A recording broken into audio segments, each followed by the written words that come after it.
All right, so this is 12.6. I want to do another interest accrual calculation with you. So just to remind you, this is going to be the PRT calculation. So in this problem, it says on December 31st, the notes payable account at Vanessa's boutique shop had a balance of $90,000. That $90,000 is going to represent the principal.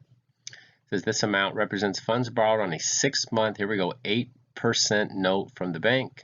This was on December 1st. Record the journal entry for interest expense on this note that should be recorded. Again, the time period is December 31st.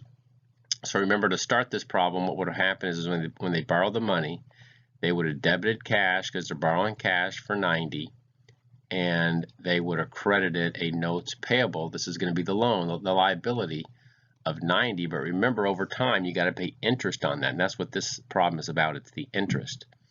So essentially, if this happened on December 1st, they're not going to pay the interest until, in this problem, 6 months later.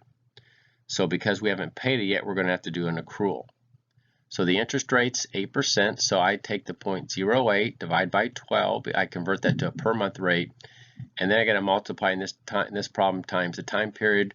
Well, December 1st through December 31st equals 1 month. So multiply that by 1, and what happens is you're going to get $600 of interest. This is what you owe every month. This is for 1 month. So your adjusting entry again will be interest expense debit for $600, and then credit your interest payable for $600. And again, you can go back and look up the solution in Blackboard, and they're going to give you the exact same thing. They'll give you the journal entry. They just won't show you this calculation. It's very, very simple. Principal times rate times time. Okay, so this is 12.7, and this one we're going to do another interest calculation, not on a notes payable, but on a notes receivable. The calculation is going to be the same. That'll be letter A. And then we're going to deal with 3 other types of adjusting entries from B through C. Those are going to be for what they call the unearned adjustments. So on the first one, notes receivable says notes receivable account at the P. Davis Company had a balance of $40,000, which represented a 6-month 5% note received from a customer on October 1st. So in this problem, a note receivable would say that we loan money. We're basically like the bank. We loan money to a customer, and now they got to pay us back our principal plus interest. So again, it's PRT again, principal times rate times time. The principal is $40,000 multiplied by the interest rate, which in this case is 5%. So I take 0.05, divide that by 12 to convert that to a per month. And then I got to keep track of my time period. This one's going to be October 1st through December 31st. October, November, December, that's going to be 3 months. And then when you multiply that out, you're going to get $500. Now, in terms of journal entries, what would have triggered the initial transaction here is we would have debited notes receivable for 40, and then we would have credited cash for 40 because we would have loaned that money out. And now the interest accrual on this, here's what this one's going to look like. We're going to have interest receivable and then credit interest revenue for the $500. So even though the interest calculation is the same, the journal entries are opposite of the note payable because this is a receivable. In this case, we don't have to pay interest. Interest is going to be paid to us, so that's going to be money. That's going to be revenue. So I'm going to circle this one. That's going to be the adjusting entry for the interest. Debit receivable of interest, 500, credit interest revenue. All right, now let's take a look at letter B. This is going to be the other type of adjusting entry they do that involves receiving money up front. So let me clear a little space here. All right, so on letter B, let's go back to that. So on letter B, it says during the week ended June 7th, says McCormick Media received $75,000 from customers for subscriptions to his magazine Modern Business. December 31st, an analysis of the unearned revenue account showed that half of the interest of the subscriptions were earned. So what would have happened here is we would have received cash of $75,000.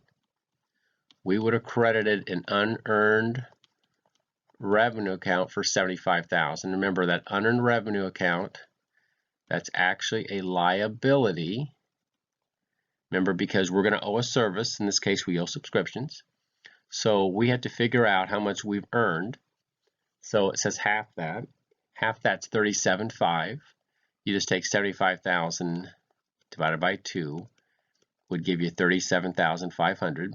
So the adjusting entry is debit your unearned revenue account and then credit your revenue account, like subscription revenue for the 37,500. Easy calculation, just understanding the concept. Unearned revenue is a liability because we've been paid money up front. Now we owe a service, so that's technically an obligation, and we just have to figure out how much we've earned. This is how much we've earned. Notice we don't debit cash because we've already got the money. We're just going to adjust our accounts for adjusting the liability account and adjusting the revenue account. Letter C is going to work pretty much the same way. This one says November 1st, Perez Realty rented a building to a tenant. So the company got $36,000 cash up front. That's like saying debit cash 36,000, credit unearned revenue for 36. And this one's to cover 6 months. They paid 6 months in advance. Notice they put it all in the unearned rent account. So if this is December 31st, note the time period, November 1st through December 31st, that's what, 2 months of interest? So the way you'd want to do this is you'll take the 36,000. Since it's a 6-month payment, you divide that by 6 and then multiply that by 2. And when you do that, I believe that's going to give you right at $12,000. So your adjusting entry will be simply to debit your unearned revenue for 12 and then credit rent revenue for 12. I'll squeeze that in here at the bottom. That would be your adjusting entry. Very easy. So you're debiting unearned revenue, crediting a revenue account. Remember, the unearned revenue, it's weird. That's a liability. Even though you don't see the word payable on it, that's still a liability. And then you credit the revenue account. All right, last one. This is going to be for letter D. Let me get rid of these. So I'll write this one right down here. All right, now on letter D, we've got, in this case, it's going to be November 1st. It's a hockey club. It says they sold season tickets for 50 home games. They got $9 million up front. They put this all in unearned ticket seasons income. That's unearned revenue. At December 31st, they had played 5 home games. So the calculation here would be simply 9 million. You want to divide that by, that's for 50 home games. So this is how much they're going to technically earn over for every game. So divide that by 50 and then multiply that by 5. And I believe you get right at $900,000. If they had played the games, that's how much they would have earned up through December.